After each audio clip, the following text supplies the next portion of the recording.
आज शुरू करते हैं ऑब्जेक्टिव क्वेश्चंस के सेट नंबर 2। इससे पहले हम लोग सेट नंबर 1 पर पूरी बात कर चुके हैं।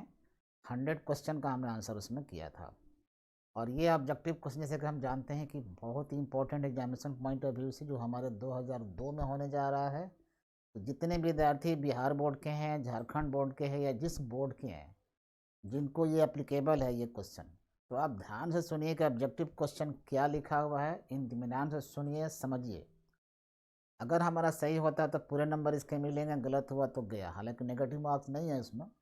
तो आप जरा देखो, जो पहला क्वेश्चन है हिंदी में लिखा है वसूली खाता है, यानी वो नेचर पूछ रहा है कि जो वसूली खाता है, रियलाइजेशन अकाउंट है, वो कौन सा अकाउंट है। 4 ऑप्शन दिया हुआ है। इससे पहले हम एक बात बता दें कि जो अकाउंट जिससे हमें व्यापार का लॉस पता चल जाए या प्रॉफिट पता चल जाए, इनकम पता चले या गेन पता चले, जिस अकाउंट से प्रॉफिट या लॉस, इनकम या एक्सपेंडिचर पता चलता है, उस अकाउंट को हम लोग कहते हैं नॉमिनल अकाउंट। ये नेचर है चीज़ का, ठीक है। तो मुझे लगता है कि इसमें ये जो नेचर जो पूछ रहा है कि रिलेशन अकाउंट क्या है, पर्सनल अकाउंट नहीं है, गलत है, ये एक नॉमिनल अकाउंट है। इसलिए इसका पहला का आंसर होगा बी, क्योंकि रिलेशन अकाउंट से हमको प्रॉफिट या लॉस का पता चलता है एट द एंड। आते हैं दूसरे नंबर क्वेश्चन में। दूसरा आपका बता रहा है, ये सेट नंबर 2 है। आपके जो ऑब्जेक्टिव क्वेश्चन सीरीज है उसका सेट नंबर ये 2 है। और सेट नंबर 2 में भी हमारे क्वेश्चन शुरू होते हैं 1 से लेकर के 100 तक का। तो हम लोग पार्ट वाइज बात करेंगे इसको। तो हमने शुरू किया आज इसका सेट नंबर 2 पर। क्वेश्चन नंबर 2 देखते हैं क्या है इस पर। फर्म के समापन पर होने वाले व्यय को कहते हैं। फर्म जब समाप्त हो जाती है, समाप्त होना मीन्स व्यापार बंद हो जाए फर्म का, तो हम लोग बनाते हैं वसूली खाता। हो सकता है कि वसूली करने में कुछ खर्चे हो सकते हैं। जो खर्चे वसूली करने में होते हैं, रेशन अकाउंट में हम लोग वसूलते हैं, फिर दायित्वों को चुकाते हैं। तो इस प्रोसेस में हमारा कुछ एक्सपेंस हो सकता है। इसको हम लोग नॉर्मली हिंदी में वसूली व्यय कहते हैं और अंग्रेजी में रियलाइजेशन एक्सपेंस कहते हैं। तो देखते हैं कोई मैच कर रहा है कि नहीं इसमें। तो जो आपके 4 ऑप्शन है इसमें लिखा है वसूली व्यय, realisation expense, expenses on dissolution of partnership firm is called realisation expense. तो इसका आंसर होगा ए। नंबर तीसरा देखते हैं। तीसरे नंबर में क्या है कि ये एक नंबरिकल क्वेश्चन है, तो थोड़ी सावधानी बरतनी पड़ेगी आपको, थोड़ा सा वर्किंग करना पड़ सकता है। अगर ज़्यादा एक्सपीरियंस होगा तो जल्दी हो जाएगा। इसमें 3 पार्टनर है, एक्स वाई और जेड है। तीनों का रेशियो दिया है, लेकिन ये रेशियो बट्टा में दिया हुआ है। अगर इस बट्टा से कन्वर्ट कर लें, एक सामान्य रेशियो में कन्वर्ट कर लें तो थोड़ा आसान हो जाएगा। फिर भी देखते हैं। और जब बट्टा में दिया हो रेशियो, तो उनके जो नीचे होते हैं, बट्टा में जो नीचे होता है उसको हम लोग डिनोमिनेटर कहते हैं, और ऊपर वाले को हम लोग नोमिनेटर कहते हैं। ये तो मैथमेटिकल चीज़ है। तो जब कोई पार्टनर रिटायर कर जाता है या उसकी मृत्यु हो जाती है, तो उसके रेशियो समाप्त हो जाते हैं। और जब रेशियो जो बच जाते हैं वही बचे हुए पार्टनर के न्यू रेशियो होते हैं। फॉर्मूला आप याद रखेंगे कि जब कोई पार्टनर रिटायर करता है या उसकी मृत्यु हो जाती है, तो जो उसके रेशियो हैं वो समाप्त हो जाते हैं, और जो रेशियो बच जाते हैं, the remaining ratio is the new ratio of remaining partners. ये आपको ध्यान रखना है इस लाइन को। लेकिन ऐसे नहीं होगा। जो उनको रेशियो दिया हुआ है उस रेशियो को जो डिनोमिनेटर है नीचे वाला, उसको हम लोग इक्वलाइज करते हैं, इक्वल करते हैं। कैसे इक्वल करेंगे आप देख सकते हैं, इसमें एरो के निशान पर देखिए। जो डिनोमिनेटर है सभी पार्टनर का, उसको इक्वल करेंगे। देखो दिया हुआ 1/2, 1/3, 1/6, ये दिया हुआ, अब इक्वल करना है। तो सबको अगर हम 6 कर लें तो इक्वल हो जाएगा। तो पहले वाले को हम नीचे 3 से मल्टीप्लाई करें, 3 दूना 6 हो जाएगा। तो जब नीचे 3 से मल्टीप्लाई किए हैं तो ऊपर भी 3 से मल्टीप्लाई करना हो, तब जाकर ये बात बनेगी। एंड सिमिलरली दूसरा जो 1/3 है उसको भी करेंगे। नीचे 2 से मल्टीप्लाई किया है तो ऊपर भी 2 से करेंगे। और जो लास्ट वाला 1/6 तो ऑलरेडी है ही। अब इसको आप सॉल्व करोगे तो नीचे सबका जो डिनोमिनेटर है इक्वल हो जाएगा। अब हो जाएगा 3/6, 2/6, अब तो पहले से था ही 1/6। ये हमने क्या किया कि सबका इक्वल डिनोमिनेटर कर दिया है मैथमेटिकल मेथड से। अब जो पार्टनर रिटायर हो रहा है या फिर जिसकी मृत्यु या जिसके जो डिसीज्ड पार्टनर है उसके रेशियो को उड़ा देते हैं, एक लकीर से हमने कटिंग कर दिया, उसका 1/6 वो ख़त्म हो गया, और जो रेशियो बच गया है वही बचे हुए पार्टनर को वही रेशियो है। ठीक है, the strike off the ratio of retired और डिसीज पार्टनर, उसको ख़त्म कर दीजिए। जो रेशियो बच जाएगा 3/6 बचेगा और 2/6 बचेगा, और हमारे पार्टनर बच जाएंगे XY। यही XY के न्यू रेशियो होगा X के जाने के बाद। तो आप उसको सीधे रखिए, वो भी आंसर है, या नीचे वाले बट्टा हटा करके आप करेंगे तब भी ये आंसर है। मैच कराते हैं, देखते हैं किससे ये मैच करता है। तो थोड़ा सा मैथमेटिकल है, तो थोड़ी बहुत तो आपको मैथमेटिकल वर्क करना पड़ेगा। ठीक है, तो इसका जो मैच कर रहा है, इसका आंसर मेरे हिसाब से ए इसका आंसर होगा, मैच कर रहा है ए 3:2, ये आंसर होगा, क्योंकि सारे रेशियो हमारे बट्टा में दिए हैं और आंसर का जो ऑप्शन है बिना बट्टा के है, तो हम लोग भी निकाल रखे हैं, बिना बट्टा वाला निकल जाएगा उसमें। ठीक है, तो नेक्स्ट बढ़ते हैं फिर क्वेश्चन नंबर 4 की तरफ। निम्नलिखित मदों में से किसे चालू अनुपात की गणना में ध्यान नहीं रखा जाए, ध्यान रखना इसको। करंट रेशियो जो हम लोग निकालते हैं तो किस आइटम को ध्यान में नहीं रखते हैं, तो मैं बोल जाऊं कि जब भी करंट रेशियो निकालते हैं अकाउंटिंग रेशियो के अंतर्गत, तो करंट रेशियो के लिए हमको चाहिए करंट एसेट्स और करंट लिएबिलिटी, ये चाहिए हमको। और जब करंट से निकाले तो फार्मूला है current assets divided by current liability, ये फार्मूला है। तो 2 आइटम चाहिए, करंट एसेट्स और करंट लिएबिलिटीज, बाकी नहीं चाहिए। और आप सब जानते हो करंट एसेट किसको कहते हैं, करंट लिएबिलिटीज किसको कहते हैं। जिसको आप 1 साल के अंदर चुकाना जरूरी है वो करंट लिएबिलिटीज है, और जिसको जितना जल्दी हो कैश में कन्वर्ट करना है, या खुद कैश के रूप में है या कैश में कन्वर्ट करना है 1 साल के अंदर, जल्दीबाजी है या ज़रूरी है, तो उसको हम लोग कह सकते हैं करंट एसेट्स। अब देखते हैं किसको कंसीडर नहीं करते। हमने बोला था करंट एसेट चाहिए, करंट लिएबिलिटी चाहिए, और 4 ऑप्शन दिया है। क्रेडिटर्स, ये हमारे लिएबिलिटी हैं, जल्दी चुकाना, उधार खरीदे हैं तो कितना खींच के ले जाएंगे, ये तो होगा नहीं, इसको छोड़ेंगे नहीं। बी में आता है फर्नीचर, ये फिक्स एसेट है, ध्यान रखना, इसको हमें कैश में कन्वर्ट करने की कोई जल्दीबाजी नहीं है। एक बार फर्नीचर बिजनेस में लगाएंगे तो क्या 1 साल के अंदर कैश में कन्वर्ट करना है, नहीं करना है। हम चाहते हैं कि लंबे वर्षों तक जाए, ये फिक्स एसेट है, और फिक्स इसकी ज़रूरत ही नहीं पड़ेगी हमें करंट रेशियो में। इसलिए मेरे हिसाब से बी इसका आंसर होगा, 4 का आंसर बी होगा। यही ऐसा आइटम है जिसको हम लोग कंसीडर नहीं करते हैं। नेक्स्ट टाइम पे 5वां, घिसावट या टूट-फूट के कारण अस्थायी संपत्तियों के मूल्य में कमी कहलाती है। जो हमारे फिक्स एसेट हैं उनके मूल्य में कमी आ जाती है। अब कमी चाहे वो टूट-फूट के कारण हो या डिक्रीज हो जाए, जैसे भी हो, अगर किसी फिक्स एसेट के मूल्य में घिसावट के कारण या टूटने फूटने के कारण जो कमी आ जाए, उस कमी का नाम हम लोग रखते हैं डेप्रिसिएशन। और मुझे लगता है शायद इसमें है, पहला ही है, 5 का आंसर ए होगा। डेप्रिसिएशन के डिफिनीशन ही है कि depreciation is the diminution in the value of fix assets. Depreciation is the diminution in the value of fixed assets due to wear and tear, due to lapse of time, etc. etc. ये कारण है जिसके चलते उसके मूल्य में कमी आ जाती है, और उसी कमी का नाम हम लोग लॉस नहीं रखते, प्रॉफिट नहीं रखते, एक्सपेंस भी नाम नहीं रखते, उसका नाम रखते हैं depreciation. Next point, question number 6, सामान्य लाभ पर औसत लाभ का आधिक्य कहलाता है। The excess of average profits over the normal profits is called. अच्छा, हमने सुना है कि 2 तरह के profit in the case of goodwill के केस में देखा जाता है। एक तो हमारे जो बिजनेस में इन्वेस्टमेंट है, जो प्राइस हमने लगा रखा है, कैपिटल लगा रखा है, तो हमें प्रॉफिट तो आएंगे, जो एवरेज प्रॉफिट होगा that is also known as actual profit.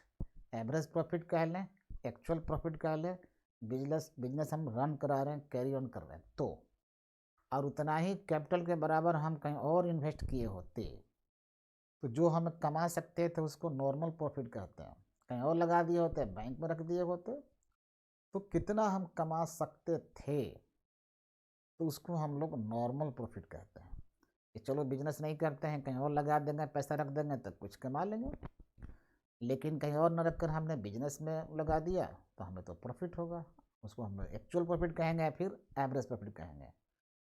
अगर हमारे नॉर्मल प्रॉफिट से एक्चुअल प्रॉफिट, जो बिजनेस वाला जो एवरेज प्रॉफिट है, अगर वो ज़्यादा है, एक्सेस होता है, अगर हमारा average profit is excess over the normal profit, तो ये जो एक्स्ट्रा प्रॉफिट हुआ उसका नाम हम रखते हैं सुपर प्रॉफिट, और हिंदी में उसका नाम है अधिलाभ।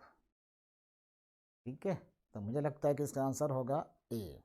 छठा का आंसर ए। डिफिनेशन ही है, कई बार क्वेश्चन में पूछता है कि what do you mean by super profit, तो नॉर्मली हम लोग एक लाइन में, दो लाइन में, जो दो दो नंबर वाले क्वेश्चन आते हैं उसमें कह सकते हैं कि super profit is the excess of actual profit over the normal profit. Super profit is the excess of normal, excess of actual profit या average profit over the normal profit या एक्सपेक्टेड प्रॉफिट।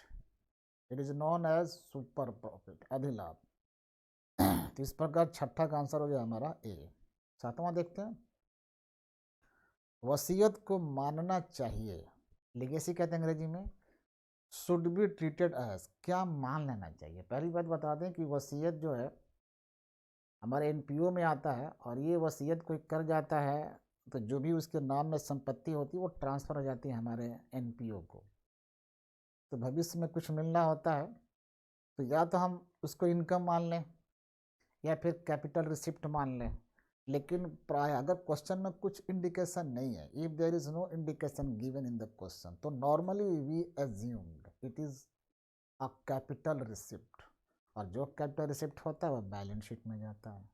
अब balance sheet में किस side में जाएगा, तो ये जो लिगेसी है, अगर कोई इंडिकेशन नहीं है तो सामान्य तौर पर मान लेते हैं कैपिटल रिसिप्ट, और जो कैपिटल रिसिप्ट होता है वो बैलेंस शीट में जाता है लायबिलिटी साइड में।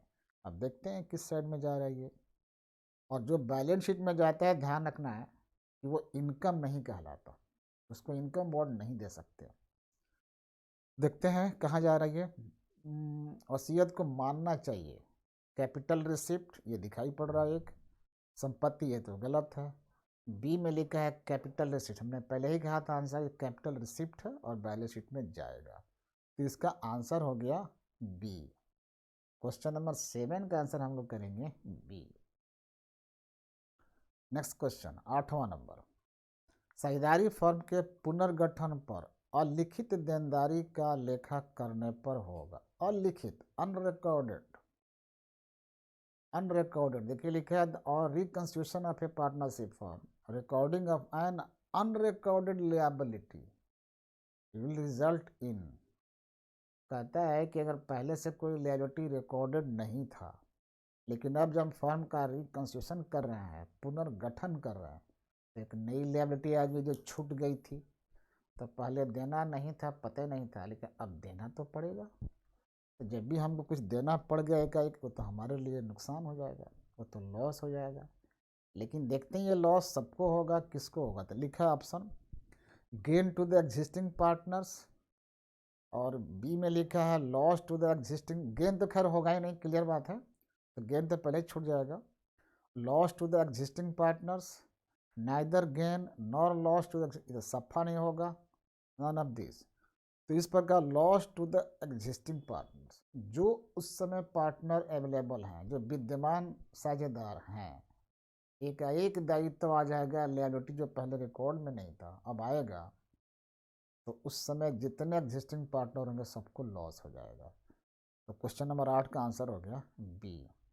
नेक्स्ट क्वेश्चन देखते हैं फिर, क्वेश्चन नंबर 9, व्यवसाय की प्रसिद्धि, प्रसिद्धि को हम लोग मशहूरियत भी कह सकते हैं, ख्याति भी कह सकते हैं, सुनाम भी कह सकते हैं। व्यवसाय की प्रसिद्धि के मौद्रिक मूल्य को कहते हैं। जो व्यवसाय की प्रसिद्धि है या मशहूरियत है या ख्याति है, ठीक है, मशहूर है, अच्छे नाम में, मैंने गुड सेंस में होना चाहिए, इतना अच्छा नाम है, लोगों में इतना शोहरत है इस बिजनेस का। तो ध्यान रखना है कि जब शोहरत बढ़ जाए, अच्छे नाम मार्केट में चल रहे हैं, तो इस शोहरत के भी कुछ ना कुछ वैल्यू होते हैं। तो ये जो हमारा जो रेपुटेशन है, ये जो मशहूरियत है, इसका जो मूल्य होगा सोसाइटी में, कुछ ना कुछ मूल्य होता है इसका, और जिसको हम लोग कहते हैं गुडविल, अंग्रेजी में गुडविल और ख्याति। तो ऐसा डिफिनेशन ही है इसका कि goodwill is the value of reputation of the business. जो हमारे बिजनेस के गुड सेंस में रेपुटेशन होगा और जो मूल्य आप एक्सपेक्ट करते हैं, उसका नाम है गुडविल। तो मुझे लगता है कि 9 का आंसर ए होगा। नेक्स्ट पॉइंट, क्वेश्चन नंबर 10, बेचे गए माल की लागत, कॉस्ट ऑफ गुड्स सोल्ड। एक फॉर्मूला दिखाई पड़ रहा है मुझे, तो 4 ऑप्शन है, याद कराते हैं। कॉस्ट ऑफ गुड्स सोल्ड निकालना हम लोग ट्रेडिंग अकाउंट से निकाल सकते हैं। जब आप ट्रेडिंग अकाउंट कहीं बनाए होंगे तो उसमें सेल्स भी होते हैं, परचेज, ओपनिंग स्टॉक, कई आइटम्स होते हैं, और एक आइटम जो लास्ट में हम लोग निकालते हैं उन्हें कहते हैं ग्रॉस प्रॉफिट या ग्रॉस लॉस। अब यहाँ पर फार्मूला के हिसाब से बैठाते हैं, एक फार्मूला हम यहाँ दिला दें कि कॉस्ट ऑफ गुड्स सोल्ड अगर निकालेंगे तो cost of goods sold is equal to sales minus gross profit.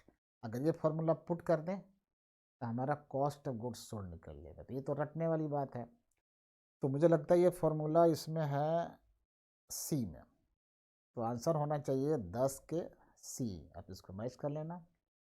Next question 11,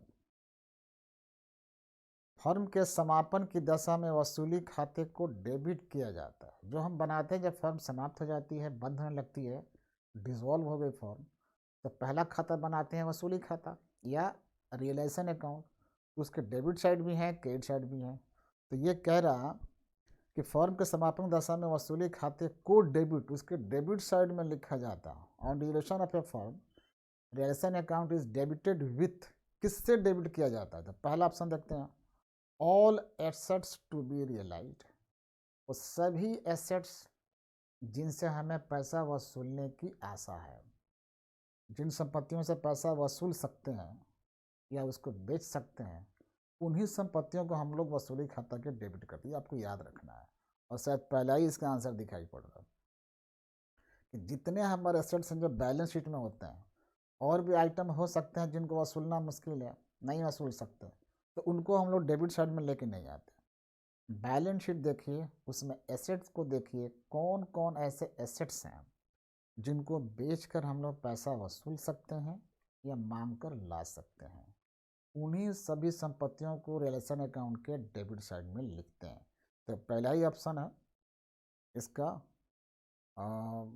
all assets to be realised, बेची जाने वाली सभी संपत्तियों से इसको डेबिट कर देते हैं, और बाकी कोई मतलब नहीं बनता। नेक्स्ट पॉइंट 12 नंबर क्वेश्चन, साझेदारी फर्म के पुनर्गठन पर अलिखित संपत्तियों का लेखा करने पर होगा।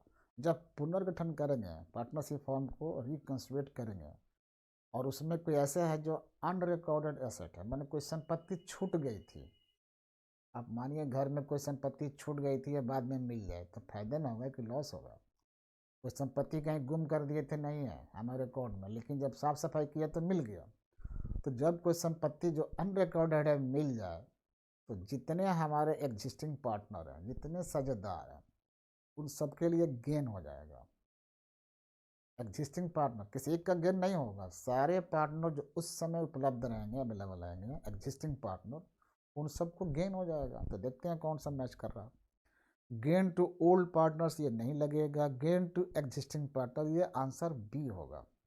तो 12 का आंसर बी, उस समय जो रहेंगे एग्जिस्टिंग पार्टनर, विद्यमान या वर्तमान साझेदार, उन्हीं को फायदा होगा। तो देखते हैं next point, question number 13, firm के लिए साझेदार के आहरण पर ब्याज है।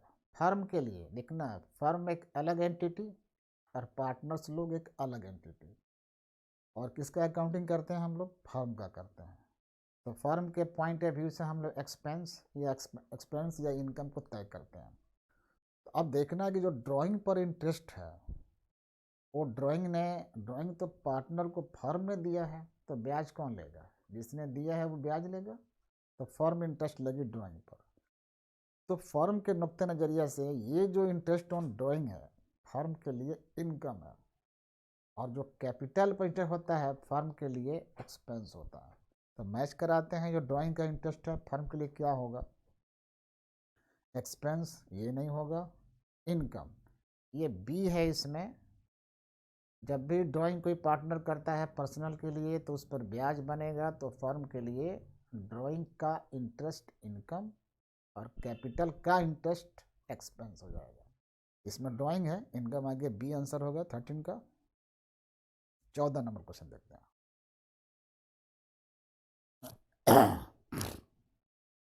एक क्लब द्वारा प्राप्त आजीवन सदस्यता शुल्क को दिखाया जाता है।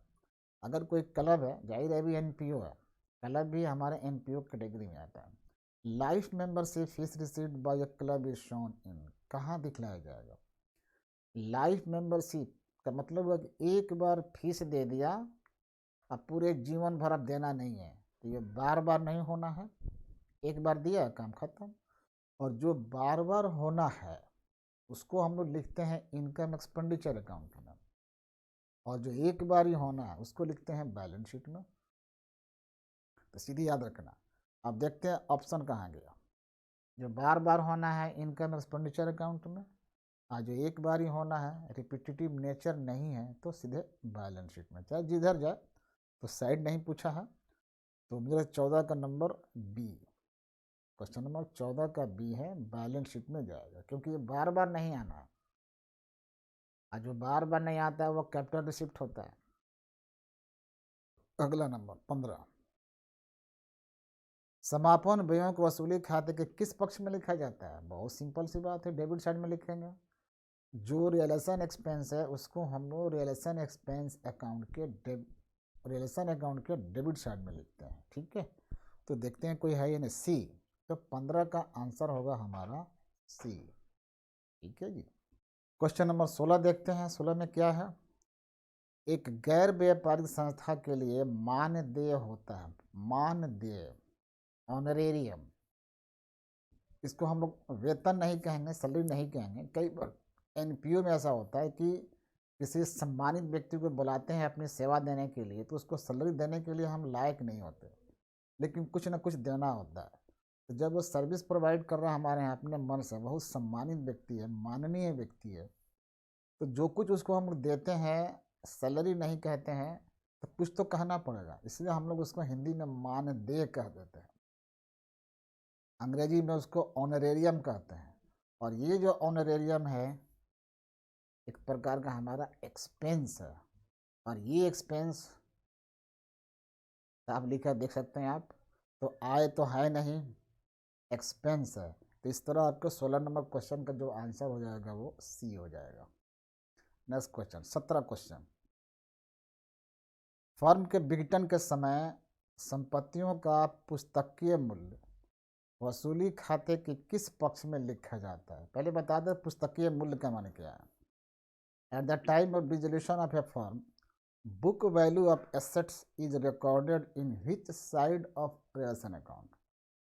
जो हमें बैलेंस शीट दिया होता है जब फर्म हमारी बंद हो रही होती है, पार्टनरशिप फर्म जो है बिजनेस जो डिसॉल्व हो रहा है, बंद हो रहा है, तो बंद तो आखिर में होगा, उससे पहले एक बैलेंस शीट बना होगा। तो उस बैलेंस शीट में जितने आइटम्स दिए हैं, लिएबिलिटी भी हो सकते हैं, एसेट भी हो सकते हैं, तो फर्म को डिसॉल्व होते समय बैलेंस शीट में जितने आइटम्स दिए हैं उस सब के सब जो वैल्यू है पुस्तकीय मूल्य कहलाता है। At the time of dissolution of a partnership firm, the items recorded in the balance sheet either in liability side और in asset side, ये सब के सब जो वैल्यू दिया गया उसमें क्या है वो बुक वैल्यू है। और ये सारे बुक वैल्यू इसको कहाँ ट्रांसफर करते हैं, किस खाता में लिखा है इस पर, रियलाइजेशन अकाउंट के किस साइड में ले जाते हैं? जो एसेट्स हैं, book value of assets recorded in which side realisation account, ये जो बुक वैल्यू ऑफ एसेट्स है रिलेशन अकाउंट के डेबिट साइड में रिकॉर्ड करते हैं। ये फॉर्मूला आप पढ़े होंगे, जानते होंगे। और इस प्रकार क्वेश्चन नंबर 17 का जो आंसर होगा वो ए होगा। नेक्स्ट क्वेश्चन, क्वेश्चन नंबर 18, रोकड़ प्रवाह विवरण संबंधित है। मैं जो आंसर देख रहा हूँ इसमें जो विकल्प दिया है, जो अल्टरनेटिव दिया है, अकाउंटिंग स्टैंडर्ड लिखा है। पढ़ाते समय हम लोग बार बार ये बात करते हैं कि जो हमारे कैश फ्लो स्टेटमेंट बनता है वो as per accounting standard 3 revised, तो वर्ड आएगा अकाउंटिंग स्टैंडर्ड 3 रिवाइज्ड। लेकिन किसी वजह से अगर ऑप्शन में रिवाइज्ड वर्ड नहीं है तो हम लोग 3 को मान लेंगे। लेकिन अगर कहीं ऑप्शन में अकाउंटिंग स्टैंडर्ड 3 भी दिया है, अकाउंटिंग स्टैंडर्ड 3 रिवाइज भी दिया है, तो सही आंसर होगा accounting standard 3 revised.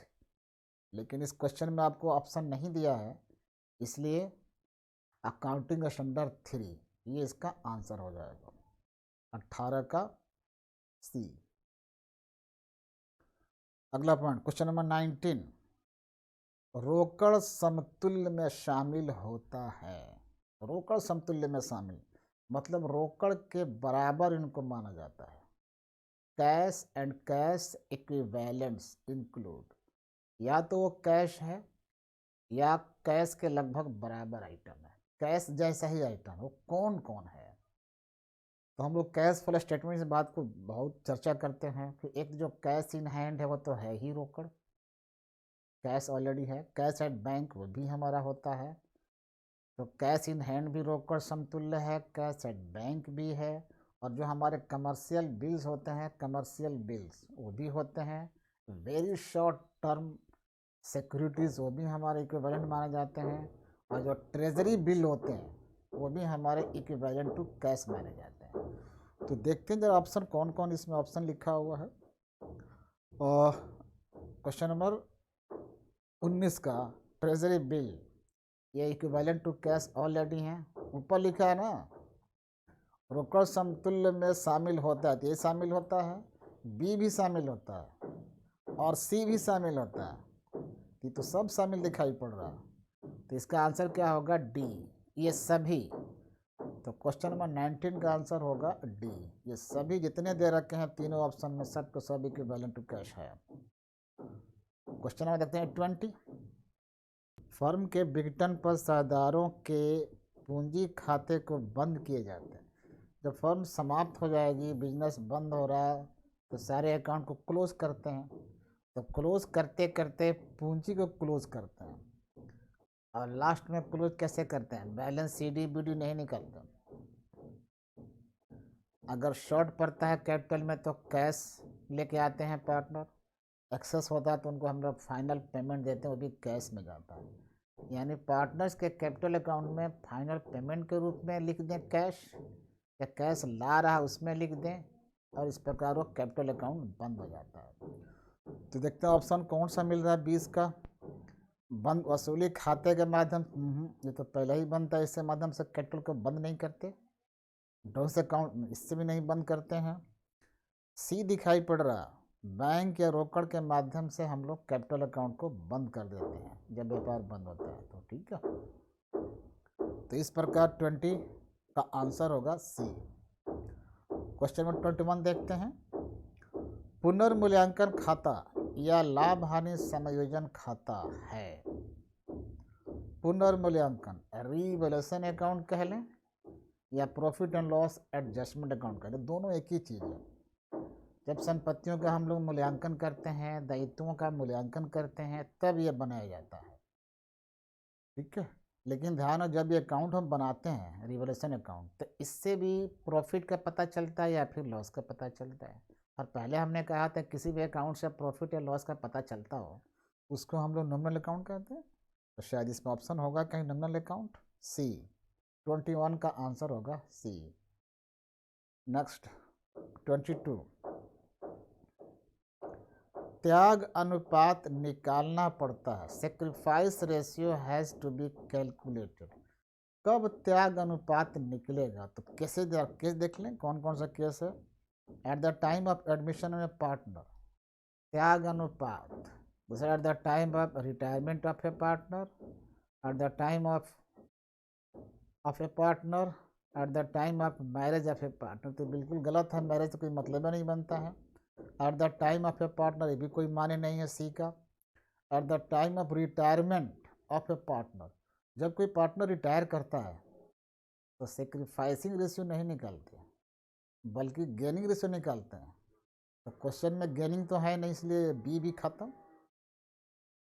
Eight the time of admission of A partner, जब कोई न्यू पार्टनर आता है, एडमिशन होता है, तो जो पहले वाले पार्टनर हैं वो अपने रेशियो में से कुछ ना कुछ सेक्रीफाइस करते हैं। तो न्यू पार्टनर के आने के बाद ही किस पार्टनर ने कितना सेक्रीफाइस किया ये निकालना पड़ता है।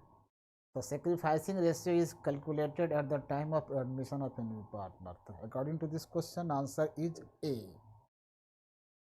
22 का आंसर ए होगा। देखते हैं नेक्स्ट क्वेश्चन 23। वर्ष के दौरान लाभ 20,000 रुपया है।